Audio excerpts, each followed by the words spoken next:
The Talksport Fan Network. The ultimate on-demand destination for the UK's best fan-led football podcasts. Want authentic supporter insight on all things Bournemouth? Follow Up the Cherries in all departments on the Talksport Fan Network. Club-dedicated content created by the fans, for the fans. Search Talksport Fan Network.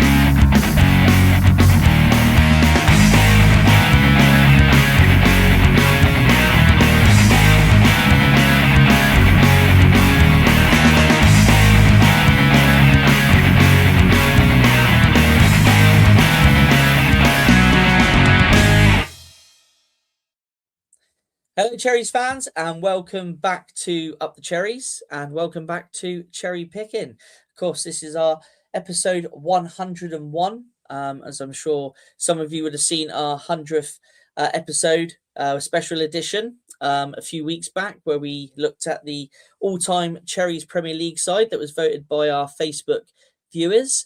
Now it's on to show 101, which is reloaded. And to do this show with me, you'll recognise his face from Cherry Slaps and, of course, Cherry Picking, because he's on Cherry Picking quite a lot. And that is Mr. Malcolm Shiverton. Malcolm, great to have you with me. Thank you for joining me. Yeah, hi, Matt. Yeah, great to be on again. Looking forward to this one. 101. Let's go head towards 200. Yes, absolutely. Let's head towards 200. Only another 98 to go after this one.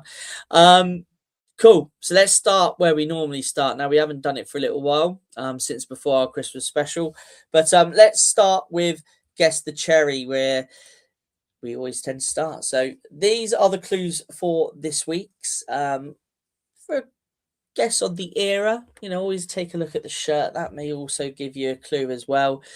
So the clues for this one: born in Cambridge in 1970, and he began his career in the non-leagues with Basildon and Billericay Town, and then he had a move to West Ham United. He signed for Bournemouth in 1994 and stayed until the end of the 1995-96 season, where he returned to Upton Park. While at Upton Park again, he had a short loan spell at Bournemouth during the 1997-98 season. In total, he played 79 times for the Cherries, scoring 29 goals.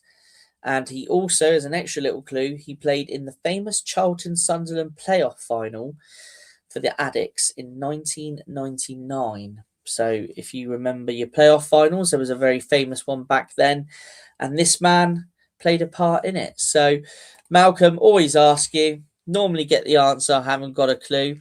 I'm predicting I'm probably going to get the answer, I haven't got a clue. But who do you think this is? I think I'll pass on this one. I haven't got a clue. Well, guys, if you're watching, pop it in the comments, your ideas. That's an honest answer. And we'll reveal all at the end of the show, and I will remember to reveal this one because I didn't remember to reveal the last one on the last show I did. So Malcolm's definitely going to give me a nudge at the end if I forget, or that's the hope. So anyway, a little bit about this show then. This podcast, we are looking at how our signings from the summer have settled in. We're going to take a look at their stats and a few other little bits and pieces. And then we're also going to dive into a little bit about the new signings as well, how they've settled in, and also look at a little bit of their stats as well. And also with one of the players, a certain Mr. Rayan, we're going to go into a little bit more detail with him. But to start the show off, and I think the best place to start the show off and the best position to start the show off is with our left back, Malcolm. So Mr. Adrian Chafer has made 26 appearances so far this season, 26 starts, assisting 2 times. And he comes out with an average rating of 6.63.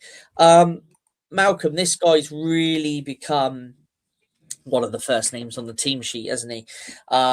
Someone who I personally think has settled in really, really well, has taken to our style of play perfectly, good in the tackle. But how would you sum up his settling in period at the club? Exceedingly good, I would say. I think it was very, very few games that we saw him, and suddenly you thought, "Who's Kirk is?" You know, perfectly replaced. Absolutely spot on with how he settled in. Yeah, just so very quick, very adaptable. There's a like for like, and I'm not going to compare the two because on his day, Kirk is absolutely brilliant. Yeah, But this guy is, as good as. Um, if he's going to be better, I think maybe over 2 seasons we might be able to say yes, he is. But hey, what a replacement to have! I mean, what a signing! We were concerned, weren't we? With the defence being torn apart at the end of last season, who would come in? But this guy is actually absolutely brilliant. He doesn't get flustered. He takes on, during his time with playing with Semenyo down the wing, interaction there, quick passing, moving, overlapping, getting back, getting tackles in. Yeah, as a defender, you're going to make mistakes occasionally, but yeah, which player doesn't?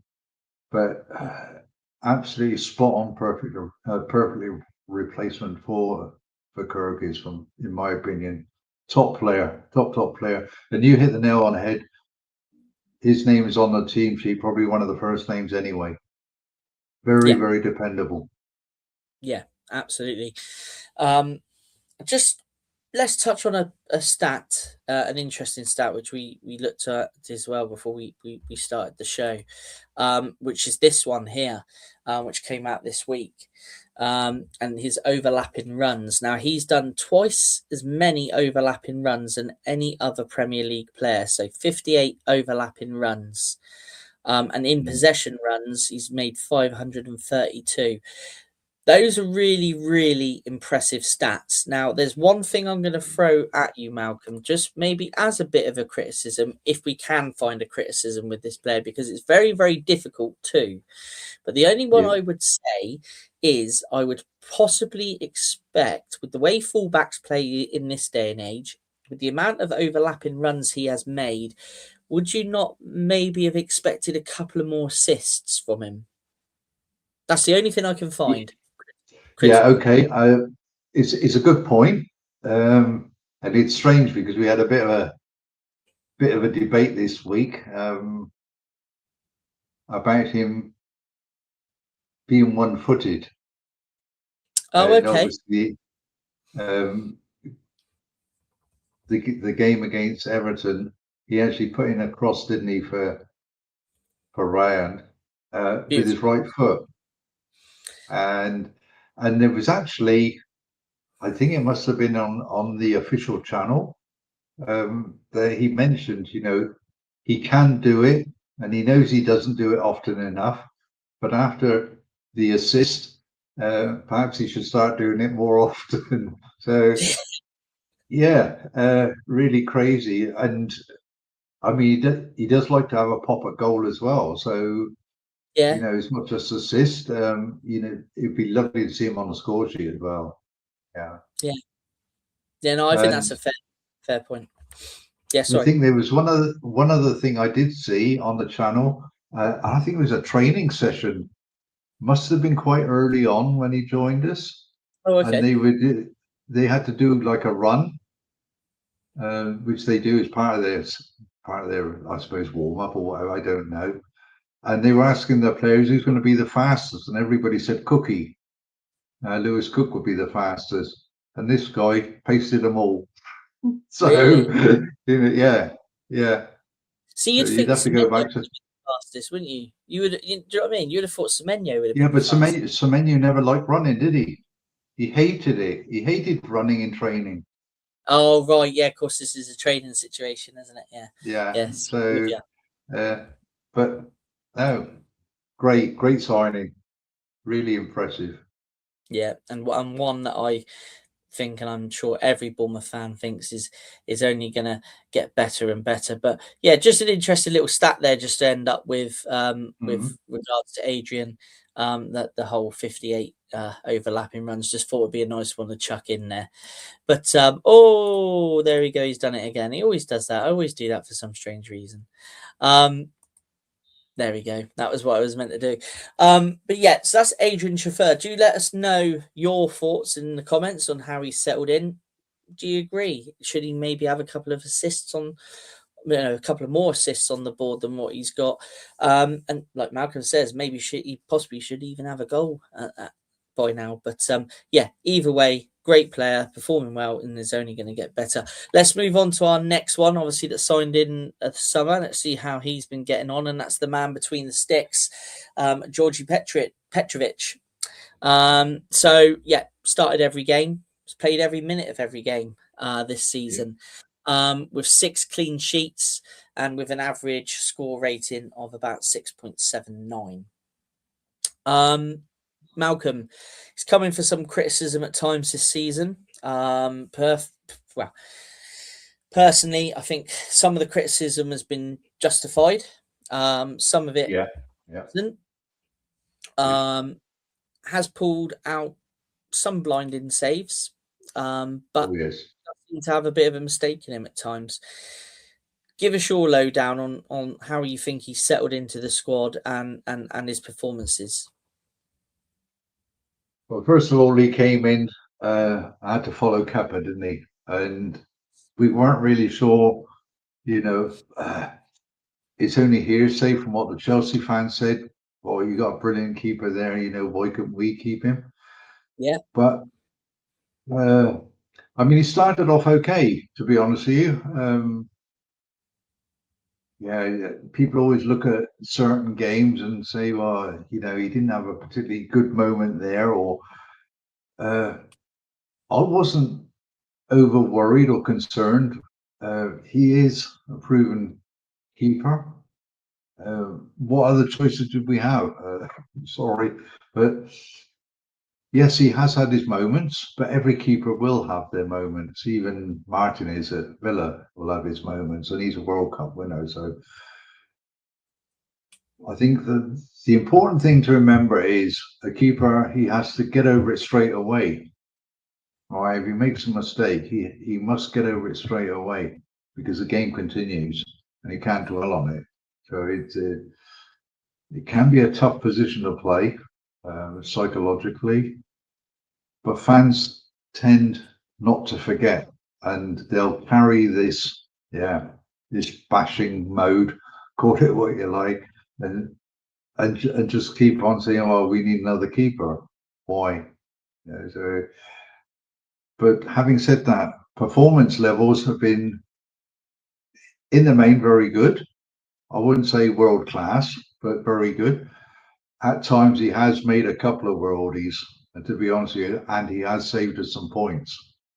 I think back to the Brighton game, absolutely amazing performance away. We got a draw at the end. Unfortunately, it wasn't 3 points. But if it wasn't for him, we could have got soundly beaten, to be very honest. I mean, it's funny you say that because, he did have a real strong performance in that game at Brighton. And, I can picture a few of the saves he made now. But it did take a class goal to have to beat him on that day, didn't it? It was the only thing, wasn't it? Yeah, definitely. So, yeah, that was one that does stick in the memory. The Brighton game, because at the time I think that was in the sort of midterm where he was getting quite a lot of stick, wasn't he? But he's I mean, progressed on there, and I mean there was actually got a brilliant save in the home game against Liverpool, and then I'm trying to think now the Villa game. I think he did, Matty Cash, wasn't it? Yeah. where And it was only thing. Say the again. Spurs game.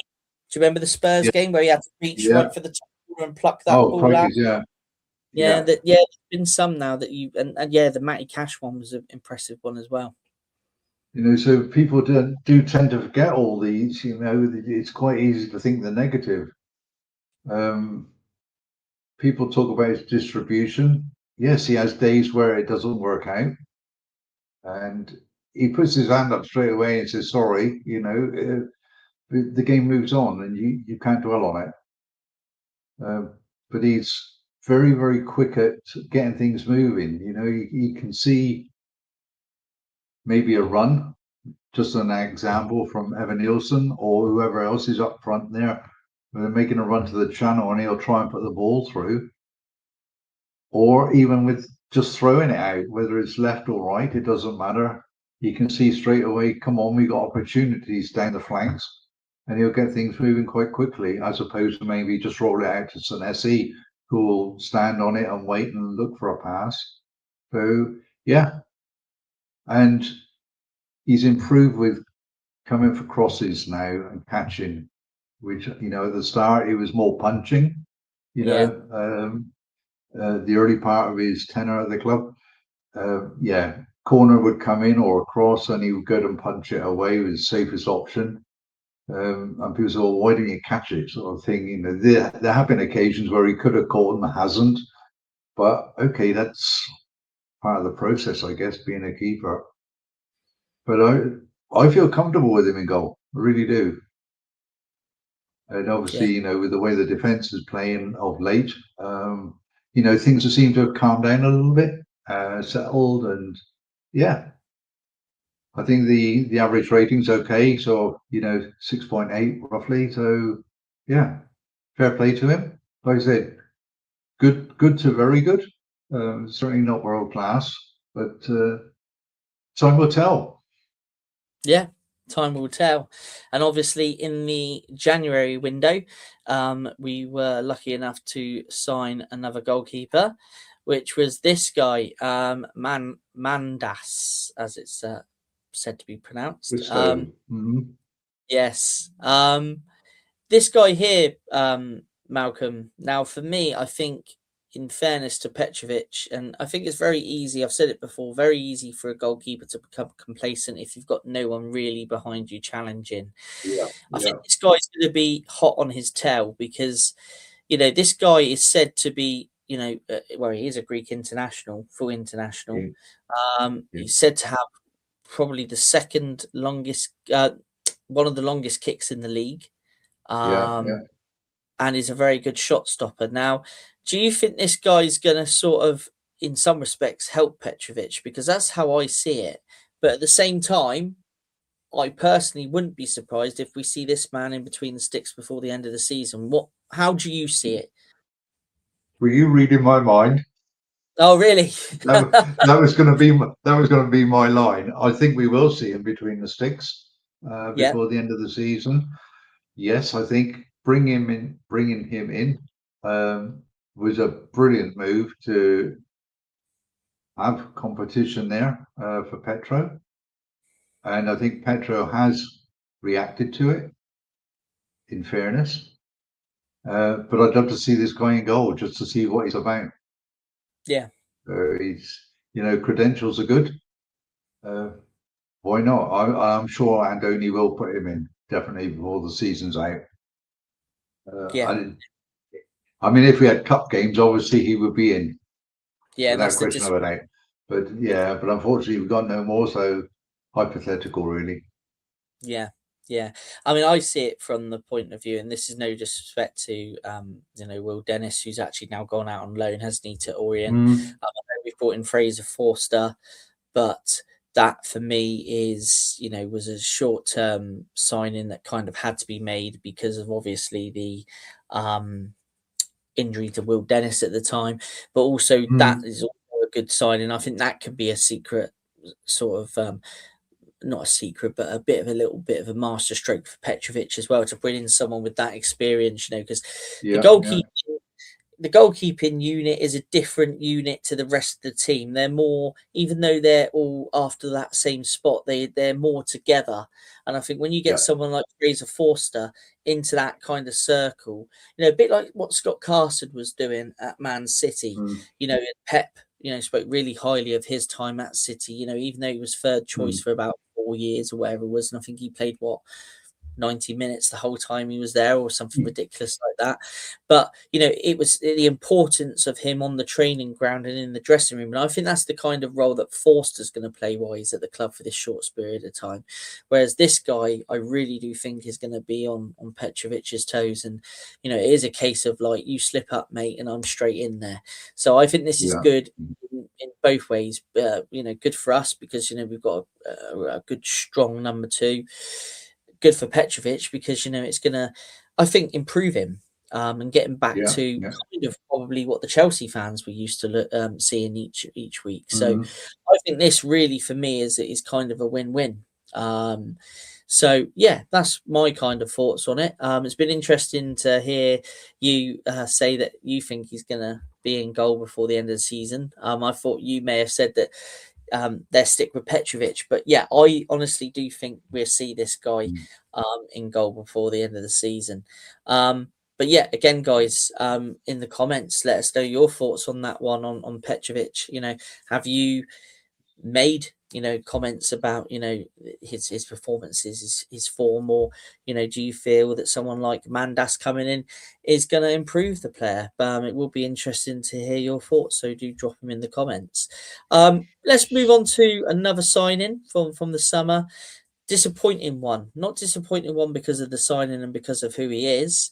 Disappointing one because he's been injured, and I think we would have seen a lot more by now. But yeah, 4 appearances in the league. Hasn't started a league game. Obviously, he started the cup game against Brentford in the Carabao Cup.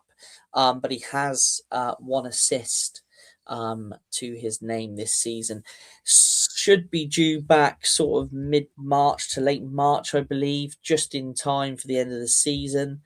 But this signing for me, Malcolm, excellent signing. The games that we've seen him playing, I think I've been impressed with, especially the Fulham game. I think the Fulham at home game when he came off the bench, real impact and set Semenyo up for that 3rd goal, didn't he? Which is where his assist has come from. Difficult to really say much on this guy, but yeah, it's a cruel blow, that injury. Yeah, I mean, I actually watched that game, Scotland Denmark, wasn't it? And yeah, when he went down, I thought, oh please no. And he tried and tried, but you knew it wasn't going to work. And absolutely gutted for him because I think it must have been the game before as well. I saw Scotland. Yeah. And he was like more or less unplayable, wasn't he? I think, wow, aren't we so lucky to have this guy? But hey ho, football is football, and these things can happen. Hamstrings, they can be short, they can be long. So hopefully when he comes back, I know Andoni certainly he will want him to have some minutes, but he won't push him because he's very clever with managing players' minutes and their health comes first. Now make sure that when the time is right, he'll put him in at some point. Obviously, he'll start at some point from the bench. I could never imagine him actually starting in the starting 11 this season anyway. But they want to get him up to fitness because of Scotland and the World Cup, I guess. Yeah, no, definitely. And that is the next question, actually. The next question is... Sorry. No, I'm glad you brought us onto it because will he make the World Cup squad? Obviously, with the time he's got left before the end of the season, when he does come back to full fitness, is it going to be a bit of a tight one for him? Or do you reckon that he's the type of player that Steve Clarke would take a gamble on and take anyway, even if he's not fully fit? You'll take him. Yeah, I agree. I reckon he's got his plane ticket ready, to be honest with you. So you're saying sort of March, April, and then you got May, June. Yeah. So yeah, I mean, possibly 2 months. Yeah, there should be enough time without overdoing it. Why not? I think he'll be playing in the World Cup, definitely. Yeah, And I there's no think. reason why he won't. No reason why not. He shouldn't be on the plane. Yeah, no, I totally agree with you. I think personally, he may not have a lot of match fitness behind him by the time that comes along. But when you see his performances, and anybody that watched the Scotland games, and I've watched Mm, them, these qualifiers, obviously because you've got Christie and Doak in there, out of interest to see how they do. And I thought he was phenomenal in two of the games, and he was playing so mm, well against Denmark. And it was cruel that obviously he had to miss out on the rest of that game due to that injury that he picked up. And now obviously that's impacted us. But I think, yeah, I think Steve Clark would take him even if it's a gamble to take him, mm. because I think if Scotland need that kind of impact during a game, and this guy can maybe manage 25 minutes, I think 25 minutes for this guy in a Scotland shirt is vitally important for them, to be honest. And Yeah. I think Steve Clark would take that gamble. I really, really do. But yeah, that's Gannon Doak. Unfortunately, we haven't seen so much of him, but I'm pretty certain next season we'll see quite a bit of him. But let's just have a little roundup of some of the other guys as well. And I think the best one to start with is one that's been in the news recently, and that's because his deal has been completed. And that is Alex Jimenez. 22 appearances, those 18 starts that he needed to get that deal across. Obviously, Real Madrid again, is it 50% or something ridiculous like 50%. that? Yeah. Yeah. Yeah, Yeah. they give a um, big sell on clause fee for Still him. on clause. Yeah. Yeah. And there has been quotes in he's been quoted this week by saying already how it would be a dream for him to return to Madrid, but he's going to be at Bournemouth for a while, so we're not even going to touch on that. But great impact this player's made. Very versatile as well. And this guy is my kind of right back, aggressive in the tackle, aggressive in the attack, not scared. A little bit like Truffaut. I'd probably say with this guy a bit more. Not scared to have a pop at goal. A real favourite of mine. A real favourite of mine at the minute. I mean, I know he's a favourite of yours as well, Mal. Mm. Yeah. What can you say? He likes to get in people's faces as well, doesn't he? He's not. All right. He's not shy of that. But what really impressed me is when Andoni put him up, pushed him forward, further up, whether it was midfield or whatever, on the wing. Wow.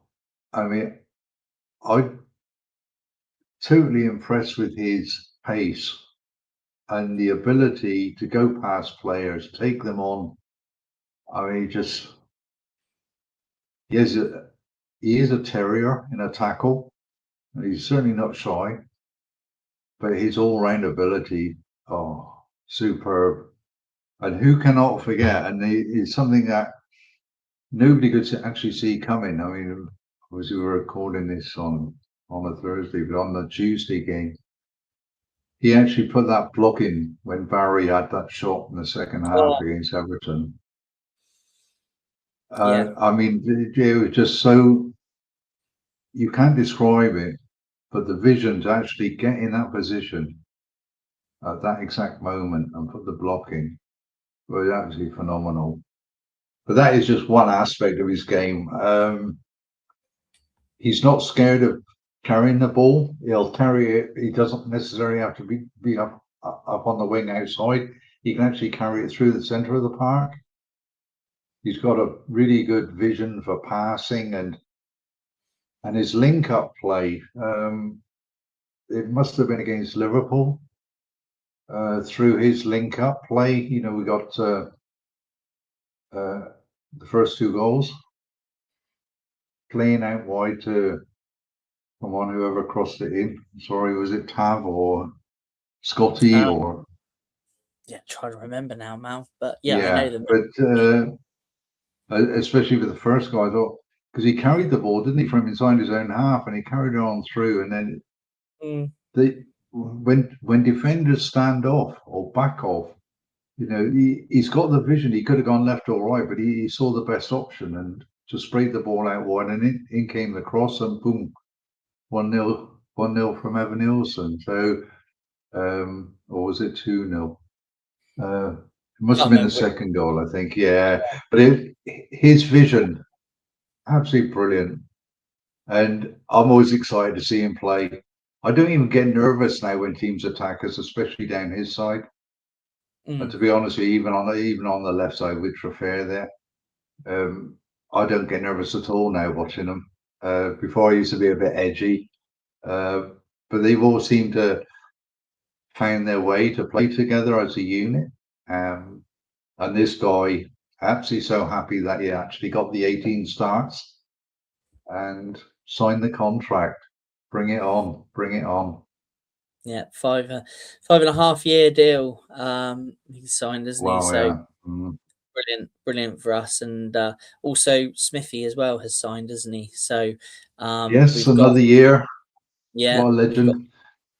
Legend of our most appearances in the Premier League with Adam Smith. So we've got experience in Smithy, and we've got an up and coming fullback in Jimenez as well. So really looking well in that right back department. Obviously, we've also got a Rare who's out on loan as well. So we do out, and Max Aarons that's out on loan. We're quite blessed on right backs, but at the moment the main man is Jimenez. One of my favourites at the minute. Absolutely love the guy. So let's have a look at another player as well. Certain Mr. Krupi. So 20 appearances, 11 starts, 9 goals. A little bit not surprised he scored 9 goals, but glad he has come and proved himself, because obviously playing for Lorient in Liga 1, or was it League 2 they were in last year, quite a big step up, and he's proved himself, hasn't he, in the Premier League, that he can play as the top man on his own, or he can play in behind the striker. But he's a real asset and someone that I really enjoy watching. It's been compared in another video on the channel to the likes of Henry and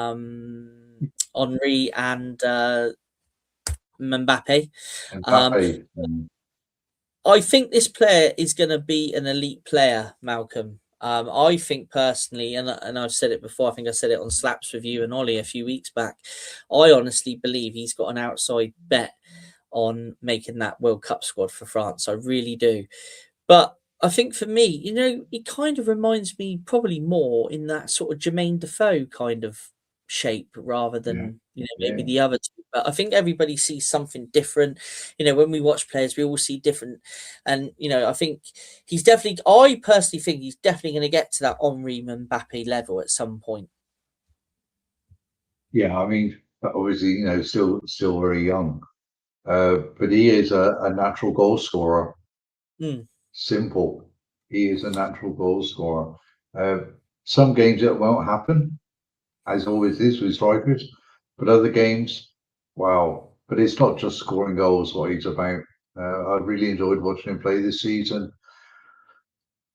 He gets things moving, and over the last sort of, I don't know, maybe 3-4 games where he's been up front and things have changed. Obviously, since Semenyo's gone, there seems to be a connection there with the other players. Yeah, they actually enjoy playing, in their positions, interchanging, passing, and when something clicks or whatever, they just seem so very happy in what they're doing. Yes, it's sometimes a thankless job. The game at Everton, I mean, he came on, didn't he, as sub? I mean, he put a shift in. He was running all over the place, and there were, opportunities there. Unfortunately, not being able to have the chance to score, but he was still making things happen.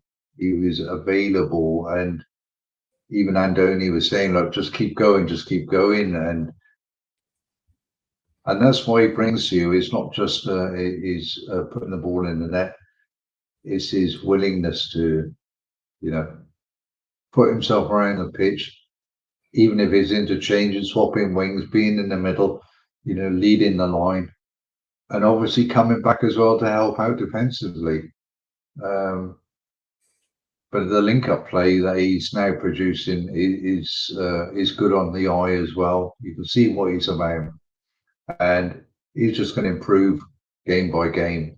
He may not start every single game. Obviously, it depends on the boss, and also depending on the opposition, because obviously, there's horses for courses, aren't there?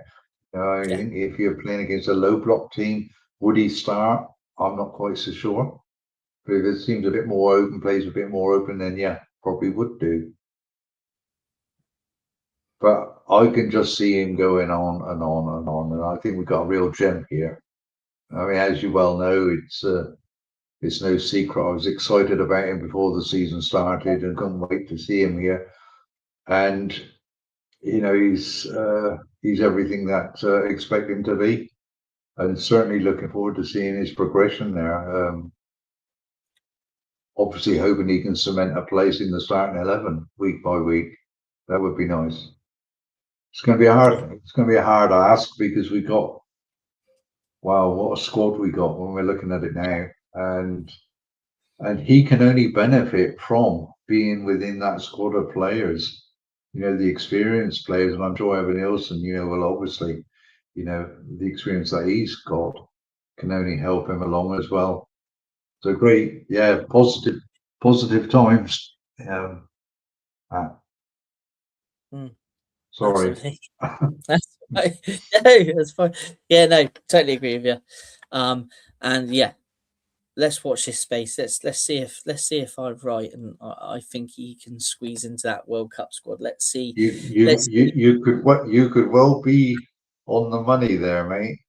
I honestly think he could be in that 25-man squad, Malcolm. I really do think he's got that outside bet to be, that time, like when we like England, for example, they included I don't know, who was it like Theo Walcott or something. There's always sometimes that surprise addition to a squad.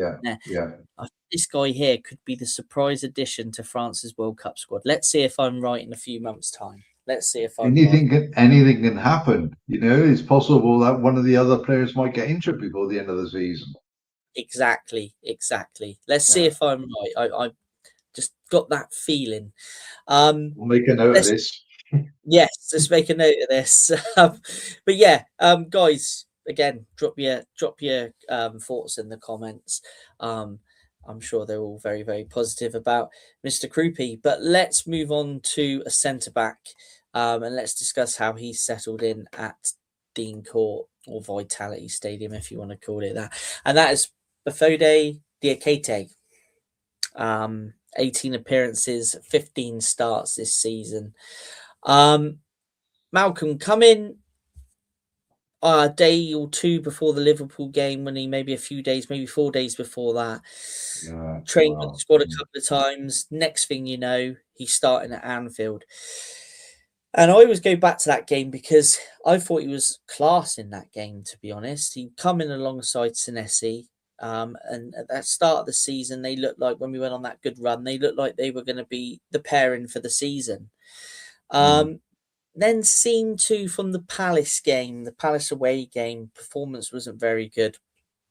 Since then has kind of probably not been fully confident. And confidence is a very, very big thing. And has lost his place in the team to James Hill. Now, James Hill has been fantastic. He's come on leaps and bounds and thoroughly deserves his place at the minute.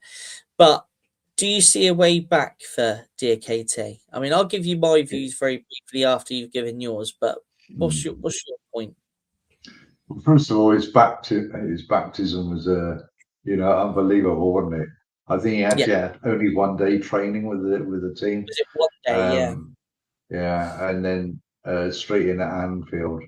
Apart from those, maybe in the first 10 minutes, obviously totally unknown. How's he going to cope? And after that, it was like, wow. And he put in a really good performance. wasn't scared to, not just boot the ball upfield. He would control it. He would go in for his tackles and everything. And yeah, pretty, for a debut with the whole world watching you, Yeah, because it literally was. It was just like, wow, that ain't bad, is it?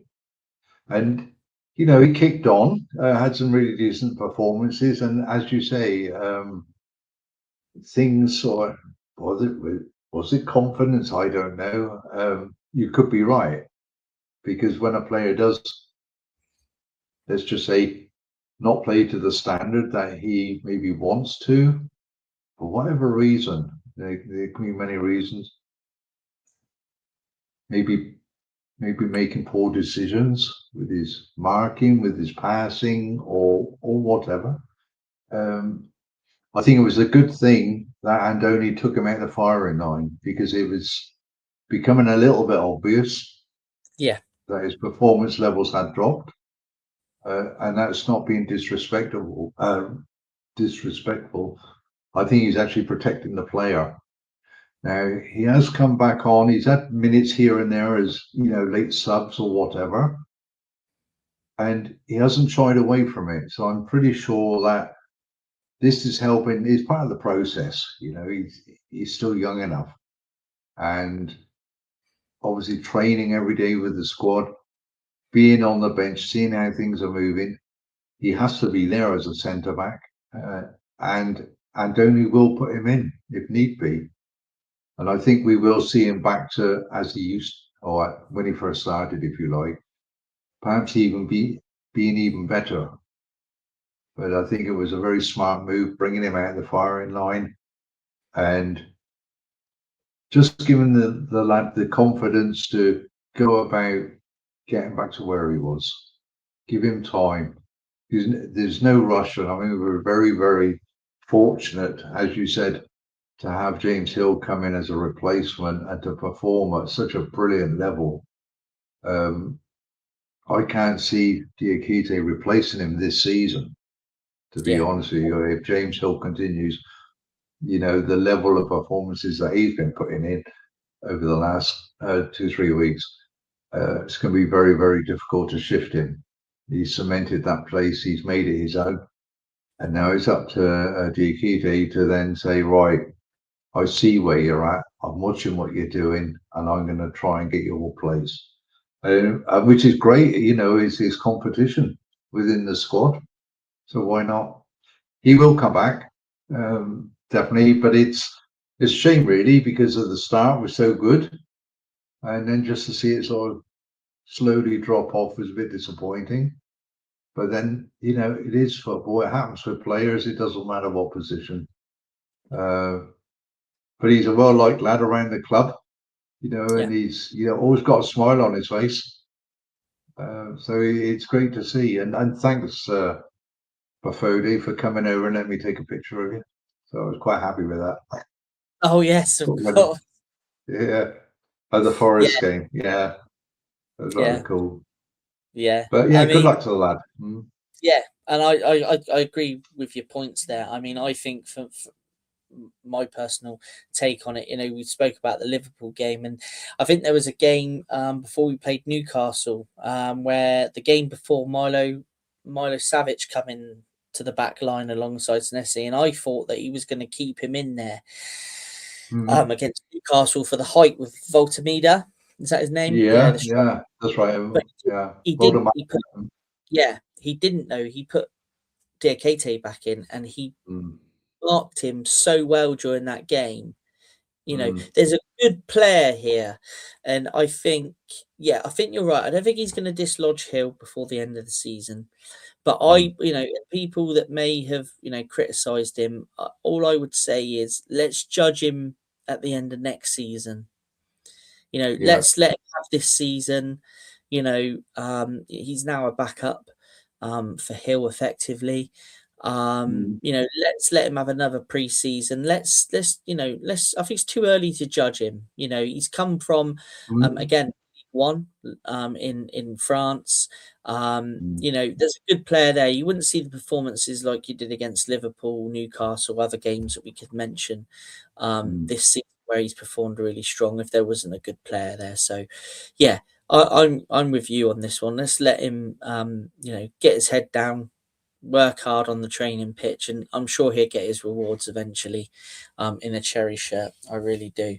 But let's stay with the centre back theme for a moment, Malcolm, and that is this guy. Wow. I did a video on him a little while ago, saying how he will be the next 50 million pound defender, because when he came in, he made such an impression.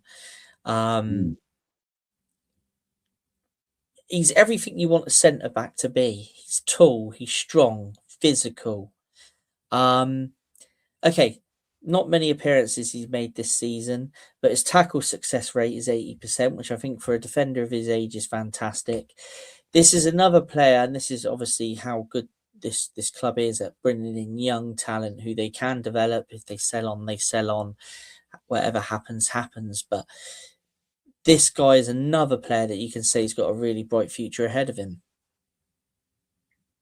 Absolutely. It's unfortunate that the centre backs we've got are playing so well that these guys, are not getting the minutes. It is unfortunate, but as you said, while he's still relatively new, development. That is it, development, and it's going to take time. You can't develop a player, especially in the Premier League, in a few weeks. It's going to take a while. I think you're right. Through the season, he'll get bit parts again before the season's out, and see what happens going into pre-season next season. But potential, well, yeah, it's a lovely choice to have, Andoni, isn't it? Bearing in mind, we don't quite know what's going to happen with Marcus Senesi. So, that is a possibility that actually be thrown in there. Whether they move James Hill to the left or not, I don't know. I think. You still hear me? Yeah. Yeah, sorry. Now, whether they move James Hill to the left centre back or whatever, it doesn't matter. They rotate. But there's the opportunity there. If Marcus Senesi does go, then this guy will step in. I have no doubt about that. Yeah, no, I think you're right. Obviously, in an ideal world, Senesi would sign a contract extension and stay because he's had an excellent season again. Would love to see it. Yeah, but what happens, and like you say, if not, this could well be the guy who steps in to take over. I think you're probably right on that one, Malcolm, to be honest. But like I said, my type of defender. Really enjoyed watching him so far, and I think there's a lot more to come from this guy. So watch this space with this one, because I think he's going to become a very, very talented. Well, he's talented, but a very, very top performer. If not in the Premier League, well, he will be in the Premier League first, but who knows what the future holds for him. But let's finish off with this man here now, Adley. Malcolm, for me, when he came in, he started against Wolves. No, he didn't. He came off the bench against Wolves, which was his first game I think he was involved in. And he came on, I think, for about 15 minutes, and he looked fantastic. And then he kind of sort of went into the wilderness a little bit, bit parts here and there. But since Semenyo has moved on, and I said at the time, Semenyo moving on isn't the end of the world, because it will open the door to other players to come in and stake their claim. Yeah. This is the man that's taken that. Yeah, a bit of a slow burner for me. I mentioned it must have been just over a week ago that he's probably a couple of games, 2 or 3 games behind the others. not being disrespectful at all. Some players adapt quicker than others, but he's come into his own, and the last couple of games, wow, chapeau! He's a live wire. I was really impressed with him against Everton, not because of the goal, but because the amount of effort that he put in. Obviously, not just playing on the left, he was playing on the right. And it's something we mentioned on Cherry Slaps last night, actually, was the fact that, just wish he'd try and take players on. If it doesn't work, fine, then it's not going to work. And just keep to your basics, because his movement is brilliant. His interchanging, his passing, why not? It's really, really top draw. Yeah, 2 goals. There's no reason why, I wouldn't say this season, but certainly if you're going to give yourself a bit of a target, double figures definitely next season, if he's in the starting lineup. I mean, there's no reason to say he's not going to add maybe 4, 5 or 6 more goals this season, as long as he gets the starts, I think. But we're going to see much, much more of him. And I'm just totally excited with all the new incomers we got. Absolutely superb. Very young squad now. I'm not sure if it is the youngest squad in the Premier League. It's certainly looking that way. Just very exciting times and exciting players that can actually, on the day when it all clicks, really, really enjoyable football to watch. Yeah, I mean, I echo your thoughts there. I think if you are to criticise an aspect of his game at the moment, because I think he's come on leaps and bounds. I think his confidence has really grown. He's even said on the website, isn't he, how his confidence has grown. And I remember saying to Craig a couple of times at games, he needs a real run of games, in terms of starting games, to kind of probably, improve his performance and, game time and, things like that. And I think, we all loved Semenyo, but Semenyo moving on has opened the door to players like Adley, who can now develop and grow and show us what he can do. Obviously, in the Bundesliga last year, I think his goal tally was in double figures, wasn't it? And if you look at footage when he was playing in the Bundesliga, I mean, you can see the talent he's got. And I think the more games he plays in the Premier League, he's going to grow. And we're going to see a bit more of that. And I think you're probably right in terms of a goal projection for next season. Yeah, if he scores another couple of goals this season, next season he definitely will be looking at wanting to break into that double figure. A player that's settled in slowly, but is now starting to, I would say, really, really blossom, I suppose. So that was a little roundup there, the players on how we think they've settled in since coming in during the summer. Also, we touched on Mandas, who obviously came in this window. We're now going to look at another 2 signings from this window. We're going to start first with Alex Tort. Now, I've been told it's pronounced Tort. Some people say Toff. It's English pronunciation. Yes. Either way, we know who we're talking about. Now, these are just some sort of notes I've made and looked at in terms of him in the small sort of windows we've seen him play. So what's impressed me is his quick touches, his sharp passing. His passing, I think, is very, very good.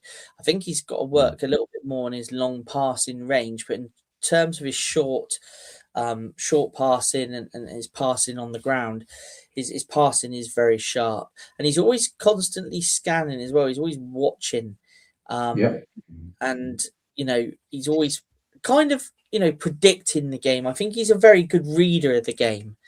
And his comfort when receiving the ball under pressure, makes him just that natural fit for that midfield. Your kind of your Christie, your Cook, what we're used to seeing them do when they receive the ball under pressure, turning their man and, things like that. I think that's where he really fits in well. I know he played a little bit more further up top against, well, not up top, sorry, in behind the front man, really, for the majority of that game against Everton, didn't he, for the 55 minutes he was playing for. But yeah, I think he's definitely most suited in that kind of Christie Cook role personally. But yeah, long term, I think he's going to be a tempo setter for us. I think, in terms of sharp transitions and build up. And I think, yeah, he is set to become, a key midfielder in the seasons to come at the Vitality. Malcolm, give us a lowdown on what you think of our new midfield signing. I can't argue with what you put there at all. Dare I say it, he's going to be our next Ryan Christie, perhaps. I don't know. It's a possibility. Yeah, his awareness is good. He just seems so natural. He really is a natural player in that midfielder. And they did say when he came in, he's like a box-to-box midfield player. Yeah. Naturally with Andoni, the emphasis is going to be offensive as opposed to defensive. Yeah, can't wait to see him as a starter. Potentially another great signing for us, to be frank. Yeah, it's difficult to know when is he going to actually be like in a starting 11 because the squad is what it is now. Competition. Yeah, it's very, very tough, and he's going to have to work obviously very hard to get his minutes. But I can't see anything stopping him. Even if it's like maybe get a run of games where he gets half an hour. Come on in 60 minutes, second half all the time. That's fine. But a reliable team player who's not scared, he'll get on there and do his thing. Yeah, absolutely. I think, like you say, there's a lot to see from this guy. So make note of this name if you're not a Cherries fan, because he's definitely going to be a top class player, and he's following in the footsteps of a Mr. Kirkes as well, Hungarian international, who's now wearing a Cherry shirt. So, yeah, interesting one there with him. It's definitely one to watch, and I think he's going to develop into a class act.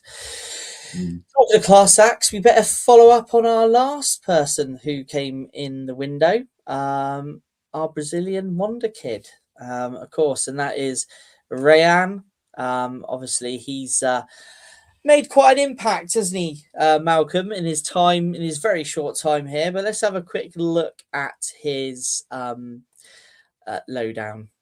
So he's joined an elite group of Premier League stars now. So one piece of Premier League history that he's already made. He's become the third teenager ever to register a goal or assist in each of his first 3 Premier League appearances. So he joins the likes of Robbie Keane. Back in 1999, he would have been playing for Coventry, I think, if memory serves me right. And a certain Anthony Martial, who at United, when he was in his teenage years back in 2015, also had these 3 involvements in his first game. So he joins that exclusive club. This is a bit of a topic here that I've just come up with. But first of all, before we ask this question, just give us a quick lowdown on your thoughts on Rayan and how impressed you've been, Malcolm. Impressed? I've been blown away. Wow. What a start he's had. Absolutely thrilled with the assist in his first appearance and thing. But not just that, not just that. His movement, his composure on the ball. He's got so much all-round ability. It just phenomenal, absolutely phenomenal. It really is. And I think his performance against Everton cemented everything you need to know about him. For a 19-year-old to put in the performance he did after having such a negative with giving the penalty away. I mean, it was his own mistake, and he took it on the shoulder and said, "Right, yeah, sorry guys," but it didn't affect him at all, and he just produced a stunning performance, to be honest with you, and framed it with a rather wonderful header, thoroughly deserved. Great header. Getting all the plaudits, and rightly so. And I've got to say here, to the recruitment department, wow, thank you. I don't know where this story is going to end with him. Maybe a long, long road at Dean Court for the young man. I'm sure we're going to see many, many super moments, memorable moments from him. I just totally excited. I've always been a little bit sort of wary, a bit cautious about having Brazilian players coming in, but this guy looks the real deal. There's no unnecessary aggression about him. He seems very, level-headed, foot on the ground. Let's just keep going, and his range of passing already, what we've seen in the time that he's been at the club, whether it's short or long, cross-field balls and everything. Obviously, having this Brazilian style, occasionally he will try things a little bit unusual, and I suppose you have to come to accept that sort of thing. But hey ho, it is what it is. But it's his overall performance is what's going to stand out, and I can see him, having a very, very high rating per game as the performances come. I just think he's going to be the one player that probably every Premier League club will be looking at to say, why didn't we get him? Because he was on the radar of a lot of clubs. But, if they didn't go in and put the money on the table, make an offer, then, that's their problem, not ours. But yeah, once again, another super, super signing, and just so grateful. I wouldn't say, I'm certainly not saying he's the replacement for Semenyo, because obviously Semenyo played left most of the time. Rayan plays on the right. I think really he's a different type of player anyway. And he will adapt into the squad, and Andoni will adapt, with the players he's got as well. Maybe change the system a little bit and tweak things here and there. So yeah, happy days, mate. Happy days. Yeah, absolutely. And I'll give a little bit more of my thoughts as we carry on through this. But yeah, the question, Rayan to be better than Semenyo, and the reason why I asked this question, so if you're watching, pop your thoughts in the comments, is because of this little stat here. Now, we know what Rayan has achieved in his first 3 games, the 2 goals and the 1 assist. Semenyo's first season at Bournemouth, so he signed in the January window as well, and he played 11 times before the end of that season, scoring 1 goal with 1 assist. So is that a case that there's some similarities here? Okay, in fairness, that the Bournemouth side that Semenyo walked into was probably weaker than the side that Rayan has walked into. But something I see in Rayan, his strength, his height, the way he runs with the ball, his passing, like Malcolm's mentioned, is fantastic. I just think maybe he may develop into a better player than Semenyo. I think that's the projected development of the player as well. Obviously, when you look at the release clause that's been put in it also. But yeah, do you think Rayan will be better than Semenyo? If you do, let us know in the comments. Let's quickly move on to his future and what's in store. And this is just having a look at some projections on what potentially in terms of stats he may achieve going forward. But what we already know, and like Malcolm has touched on, he's an elite ball carrier. For his age. Now, for his age as well, when you watch him play, I don't know if you agree on this, Malcolm, but he's 19 years of age, but I think he looks years in advance of that. Do you agree? Yeah, definitely. Yeah, I would. I mean, his confidence in his 1v1s. He doesn't just dribble as well. He attacks that space. I think similar to what Malcolm has also touched on, but his composure in the box, we saw that with the goal that he scored against Villa, and obviously the header also, but the goal against Villa, he's very composed as he was taking the ball into the opposition's box, and his game intelligence as well. He does pick smart moments to release the ball. So some points there that Malcolm has already touched on as well, but that's what we already know about the player.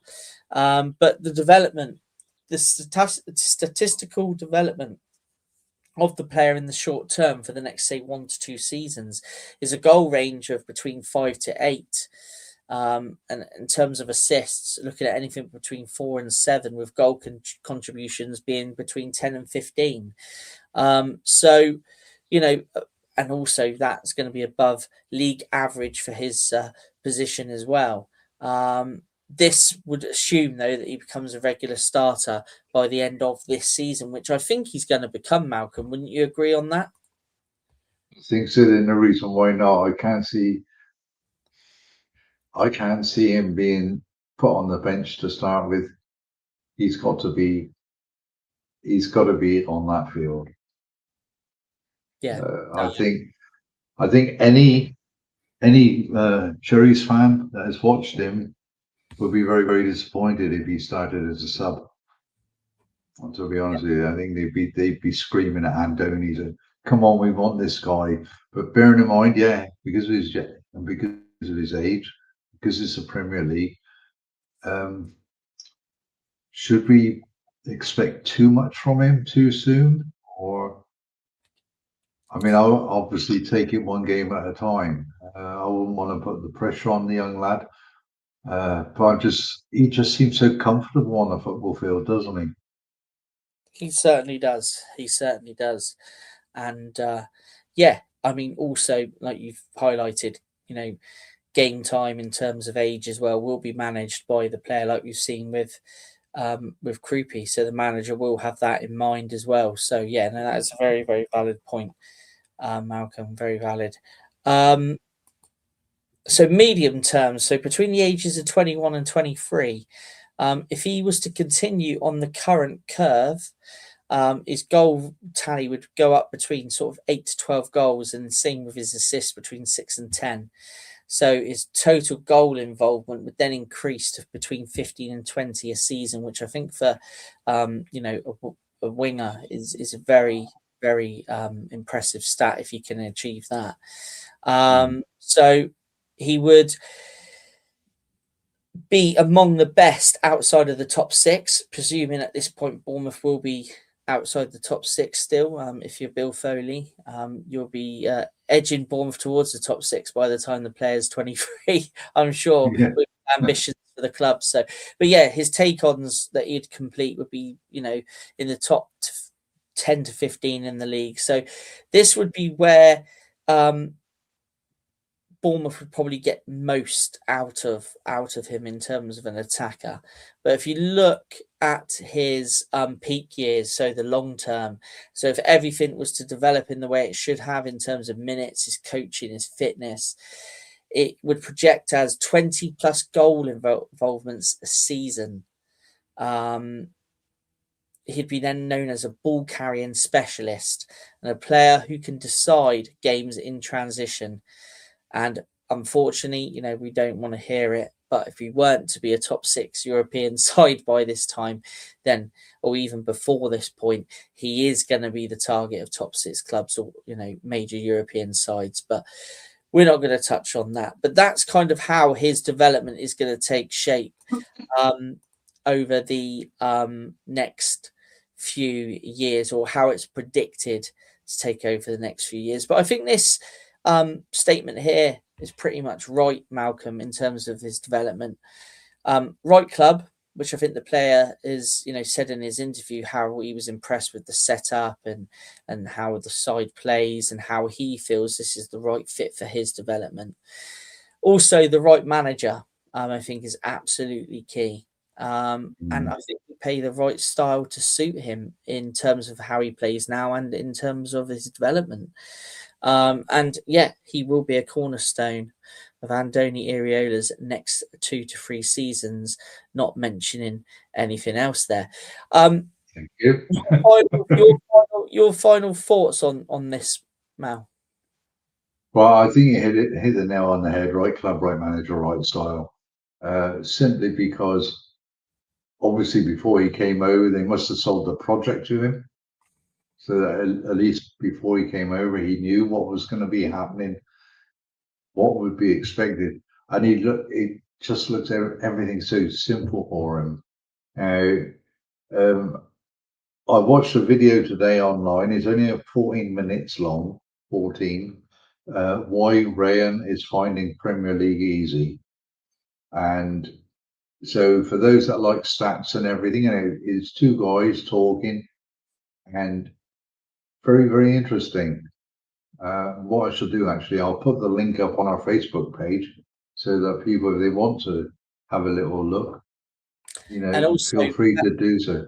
Yeah, also, Malcolm, once the video's up, it will also be in the comments here. Malcolm will put this link in the comments. Here, comment on this video with the link, so you can check that out there. I'll check it straight out after this, actually, Mal. So, yeah, sorry. Yeah, okay. No, but all I was saying was because of what you mentioned here about right club, right manager, right style, etc. And it comes to my mind, watching him play, it's like he's been doing it, all his life.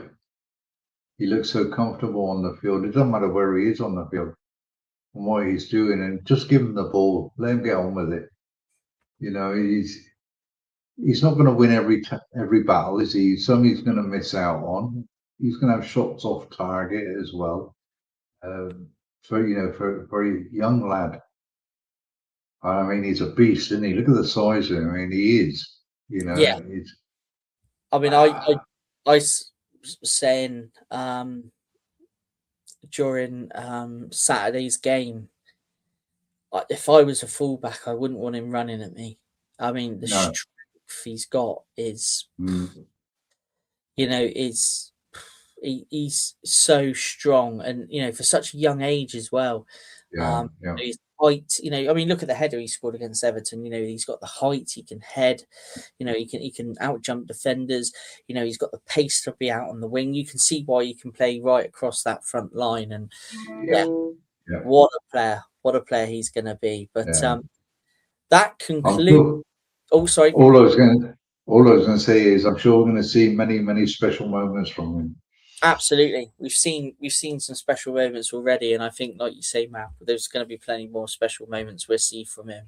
And I'm sure he's going to be spoken about on the Dean Court Social and Cherry Slaps week in, week out for a long time to come, because he's going to be a very, very key man for this side. And like you say, Malcolm, like you said a little bit earlier on, the talent we've got in this squad now, it was all sort of doom and gloom, wasn't it, when we were losing Dino and we were losing Zabani, and now we've lost Semenyo, and all great players, all players that we would love to have stayed. But we have signed. We move on, and we've signed some real exciting talent. And, it's going to be great to watch these guys develop. So, but before we finish off, there is Guess the Cherry. I've managed to remember on my own without Malcolm poking me. Congratulations. So let's just have a quick look at the clues again for Malcolm, just to probably kick himself when I reveal all. So, born in Cambridge, 1970. Began his career with Basildon and Billericay Town before he moved to West Ham. He signed for the Cherries in 1994 and stayed with us until the end of the 1995-96 season before he returned to Upton Park. He had a short loan spell back at Bournemouth during the 1997-98 season. and he played 79 times for the Cherries, scoring 29 times. He played in the famous Charlton-Sunderland playoff final for the Addicts. Now, that was back in 1999, if memory serves me right. Now, obviously, always have a look at the shirt. May give you a clue as well. That's a very, very famous game that picture was taken from. That was during the Great Escape season away at Griffin Park, when I think, if I remember rightly, Brentford at the time were chasing promotion, and we beat them, which set up a decent home tie against Shrewsbury on the last game of the season, if memory serves me right. So, Malcolm, you've said not a clue. I'm sure after having the clues again, you're going to say not a clue. So I'm going to go and reveal all now. And of course, Please do. This week's guest, the Cherry, is Steve Jones. Yeah, striker Steve Jones. Yeah, used to love watching him as a kid. He was one of my heroes back in the day. So yeah, and some interesting facts there as well. Yeah, played for Charlton, played in that famous playoff final. Yeah, Steve Jones, great player. Love a flashback from the past, me. But that concludes Cherry Picking. Cherry Picking will be back soon. We do have some other shows lined up. We're hoping shortly to have a international show with Johnny Blair as we gear up towards the World Cup. We should be hopefully doing a few more of them. And there also is a show about the -17 season in the pipeline as well that we're currently working on in the background. But I'm sure you'll see Malcolm again very soon. I'm sure he'll be back on Slaps, and I'm sure he'll be back on another Cherry Picking at some point. But thank you for joining me today, Malcolm. It's been a pleasure to do this with you. Always great to join you, Matt. Thanks for the invite once again. Yeah, I've got just over a week off now. This is the third time this week on the channel, so yeah, I need a break. Yeah, well deserved rest. Yeah, two slaps in 1 week. Busy analysing the games, and so do stick tuned to this. I'll get my words out. Do stick to the channel. Do hit that notification bell. Do like, subscribe, everything that we normally say. Obviously, Cherry Slaps will be back a week on Monday, when we will look back at the West Ham game. There'll be other stuff coming. Obviously, there'll be a Dean Court social before then. I'm sure there'll be some other videos chucked in there as well. So do stay tuned to the channel. But from myself and Malcolm, and also don't forget on the sidelines on a Saturday morning. Got to chuck that one there. Myself and Paul and Oz will be live each Saturday morning at 8 a.m. Well, most Saturday mornings, depending on the games and stuff. But looking forward to that one too. Yes, it's an FA Cup feel. If you're watching this on FA Cup week. It's an FA Cup feel this time. So, be an interesting one. Just shame Bournemouth's not in it, but hey-ho, never mind. But until the next Cherry Picking, from myself and Malcolm, all that's left to say is up the Cherries. Up the Cherries.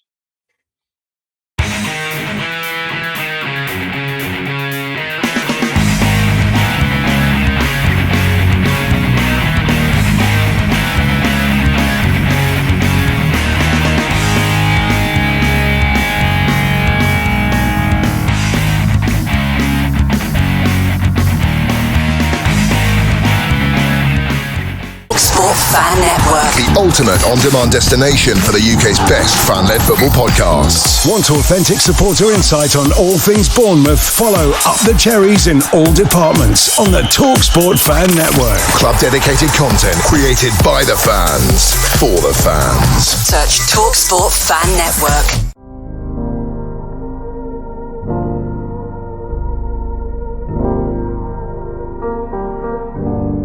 I should be like you, Mel.